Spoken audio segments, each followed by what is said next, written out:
Talkshow sesuai dengan program baru MPK SMA Negeri 2 Painan Masa Bakti 2022-2023. Jadi, MPK Talk adalah acara talk show yang mengundang narasumber kita sesuai dengan judul dan informasi yang telah kami terbitkan di laman Instagram resmi MPK SMA Negeri 2 Painan. Hari ini kita kedatangan bintang tamu yang sangat spesial yaitu Muhammad Al-Hafizin. Selamat datang Nazim. Halo. Terima kasih nih buat Nazim karena sudah menyempatkan waktunya untuk mendatangi acara MPK Talk pada hari ini. Jadi sebelum kita masuk ke acara podcast kita, mungkin kita harus mengenal dulu Nazim itu siapa, seperti apa sosoknya. Mungkin Nazim bisa menceritakan. Baiklah, terima kasih kepada rekan-rekan MPK. Sebelumnya saya sangat berterima kasih dan merasa sangat bahagia telah diundang dalam acara MPK Talk ini. Apalagi ini dalam episode pertamanya. Izin perkenalan, saya Muhammad Al-Hafizin, biasa teman-teman panggil sebagai Nazim. Saya saat ini menjabat sebagai Ketua OSIS SMA Negeri 2 Painan Masa Bakti 2022-2023. Mungkin sedikit perkenalan singkat dari saya, sekian. Terima kasih Nazim. Jadi di MPK Talk ini kita memiliki sesi yaitu sesi tanya jawab. Pasti people Semedupa udah kenal Nazim nih, dan beberapa people Semedupa mungkin belum tahu kami. Aku Lutfi Fadullah, anggota MPK SMA Negeri 2 Painan, Komisi B. Aku Nurmala Dira, biasa dipanggil Dira sebagai Komisi C. Akan menemani people Semedupa di acara MPK Talk hari ini. Dan teman-teman sudah mengajukan pertanyaan di laman Instagram resmi MPK SMA Negeri 2 Painan. Pertanyaan dari people Semedupa akan dijawab oleh Nazim sekarang. Masuk pertanyaan pertama nih Nazim. Nazimnya yuk ya. Siap Kak. Walaupun sedikit deg-degan ya, karena ini baru pertama kali ya. Iya. Jadi gini, di Semandupa itu kan ada banyak tuh organisasinya. Kenapa Nazim memilih OSIS daripada organisasi yang ada di Semandupa? Dan menurut Nazim, apa yang membedakan OSIS dengan organisasi yang lain? Baiklah, terima kasih pertanyaan dari rekan dan juga terima kasih untuk siapapun yang telah bertanya tentang hal ini.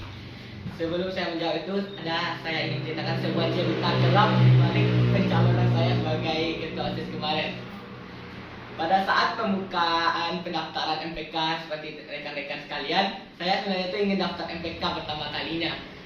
Namun sayang pada saat itu ada sebuah tragedi di mana saat saya telah selesai memprint dan telah mengisi formulir pendaftaran MPK tersebut, orang tua saya masuk rumah sakit sehingga saya harus menemani orang tua saya di rumah sakit. Jadi pas hari terakhir pendaftaran MPK saya tidak sempat mengantarkan berkas tersebut. Ya, sehingga menyia-nyiakan kesempatan menjadi seperti teman-teman bagian dari MPK. Dan saat pembukaan pendaftaran OSIS Semandupa, saya mencoba lagi. Kali ini saya tidak ingin menyia-nyiakan kesempatan yang sama untuk kedua kalinya. Jadi saya mencoba mengisi semua berkas-berkas dan juga mencoba menjawab semua pertanyaan-pertanyaan dari rekan-rekan saat seleksi. Alhamdulillah terpilih sebagai ketua OSIS SMA Negeri 2 Painan periode 2022 dan 2023. Lalu mengapa saya memilih OSIS? Karena bagi saya itu subjektif. Setiap orang itu memiliki sudut pandangnya masing-masing. Dan di OSIS itu kan ada berbagai macam nanti kegiatan. Dan di organisasi lain juga ada berbagai macam kegiatan. Jadi pada ujungnya semua orang yang ikut organisasi juga dituntut untuk bisa membagi waktunya. Dan saya sendiri memilih OSIS karena menurut saya itu adalah jati diri saya. Karena selama 3 tahun saya di SMP dibina oleh pembina OSIS saya. Dan saya ingin melanjutkan apa yang telah dibina di SMP selama 3 tahun itu di SMA Negeri 2 Painan ini. Wow, Masya Allah. Jadi teman-teman seperti ada pepatah, habis gelap terbitlah terang. Akhirnya Nazim berhasil menduduki sebagai seorang ketua OSIS di SMA Negeri 2 Painan. Tepuk tangan dulu. Selanjutnya, beberapa people Semedupa ada yang mungkin belum tahu tentang program OSIS dan ingin bertanya apa sih program OSIS yang sudah Nazim dan rekan-rekan OSIS jalankan selama masa jabatan hingga sekarang. Oke, terima kasih rekan. Dari sejak awal pelantikan, kalau nggak salah itu bulan September sampai sekarang, banyak hal yang telah kami lalui bersama-sama dengan OSIS periode 2022 dan 2023. Dan banyak program. Jika kita hitung apakah program itu telah termasuk maksimal, mungkin menuju maksimal. Karena apa? Karena di akhir masa jabatan nanti ada sebuah program besar. Apabila program itu terlaksana, berarti program kami telah terjalan dengan maksimal. Tapi untuk saat ini masih menuju maksimal.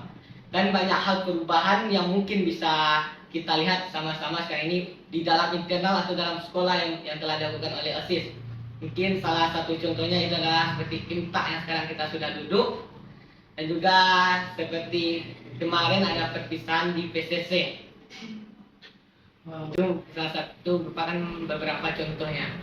Oh, keren banget nih kinerja OSIS selama beberapa bulan setelah masa jabatannya dimulai. Sangat banyak sekali program yang sudah dilaksanakan yang bisa People Semandupa semuanya rasakan.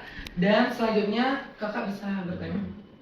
Manusia ini kan tidak luput dari banyak pendapat yang dimiliki kan. Ketika MPK dan OSIS berbeda pendapat saat rapat, apa yang Nazim lakukan sebagai ketua OSIS? Baiklah, terima kasih pertanyaannya dari rekan-rekan. Menurut saya, perbedaan pendapat itu terkadang tidak melulu tentang hal yang negatif. Bisa halnya perbedaan pendapat itu merupakan hal positif yang sebenarnya kita butuhkan. Karena perspektif orang-orang cerdas itu sangat luar biasa apabila digabungkan. Jadi perbedaan pendapat antara OSIS dan MPK itu beberapa kali kita gabungkan sehingga menghasilkan hal yang luar biasa. Seperti halnya contoh, dalam perancangan kepanitiaan pekan kreativitas siswa kemarin itu kita benar-benar melibatkan pendapat dari rekan-rekan MPK, dan dari itu sehingga prosesnya sampai saat ini telah berjalan sebanyak 70%. Itu juga berkat bantuan dari pendapat-pendapat rekan-rekan MPK, dan itu setelah melalui perbedaan-perbedaan pendapat sebelum-sebelumnya.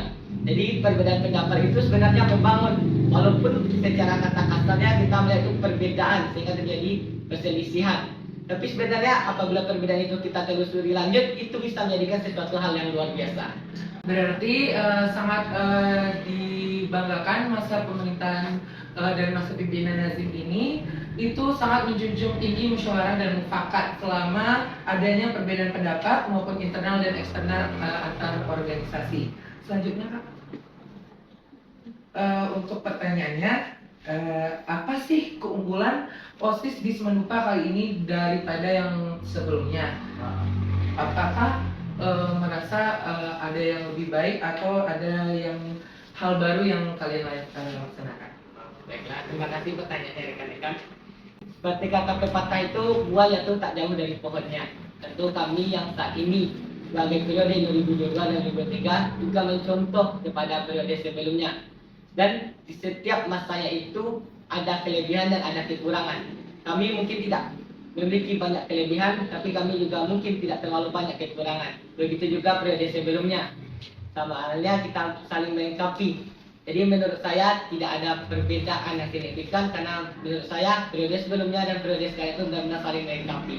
Sehingga semua yang dilakukan oleh periode sebelumnya dan periode sekarang ini dapat dirasakan oleh teman-teman di sekolah. Berarti sistem dari kinerja kalian adalah copy paste dan modifikasi. Gimana bisa berkembang dari program-program yang sudah terlaksana sebelumnya. Silakan kakak, pertanyaan selanjutnya. Sekarang kan sudah hampir masa jabatannya Nazim nih. Kalau boleh kami tahu pengalaman yang paling berkesan Nazim selama menjabat itu apa?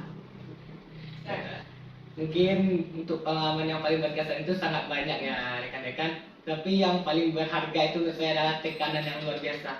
Karena dari tekanan itu saya belajar banyak hal untuk menjadi lebih dewasa dalam segala hal.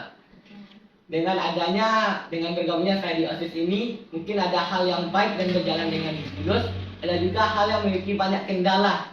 Dan dari kendala itu menurut saya merupakan pengalaman yang saya butuhkan. Jadi tidak melulu tentang hal yang berjalan dengan baik yang saya butuhkan, tetapi lah kendala itu yang membuat saya menjadi dewasa.